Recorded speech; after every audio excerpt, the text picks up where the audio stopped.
কিন্তু আধ্যাত্মিক শিক্ষায় বলা হয় এমন সম্পর্কগুলো খুব কমই কাকতালীয় হয়। কিছু মতবাদ অনুযায়ী আত্মা নিজের যাত্রার অংশ হিসেবে নির্দিষ্ট কিছু মানুষ ও অভিজ্ঞতাকে বেছে নেয়, যা ধীরে ধীরে ব্যক্তিগত বিকাশ ও মানসিক শক্তিকে গড়ে তোলে। হ্যাঁ বন্ধুরা, তো যদি জীবন সবসময় আরামদায়ক হতো, তাহলে হয়তো নিজের মানসিক শান্তি কিভাবে বজায় রাখা যায় তা আমরা শিখতামই না।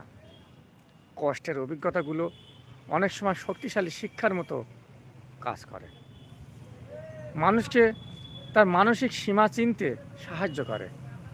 যখন ভালোবাসার মানুষের আচরণ আপনার আত্মসম্মান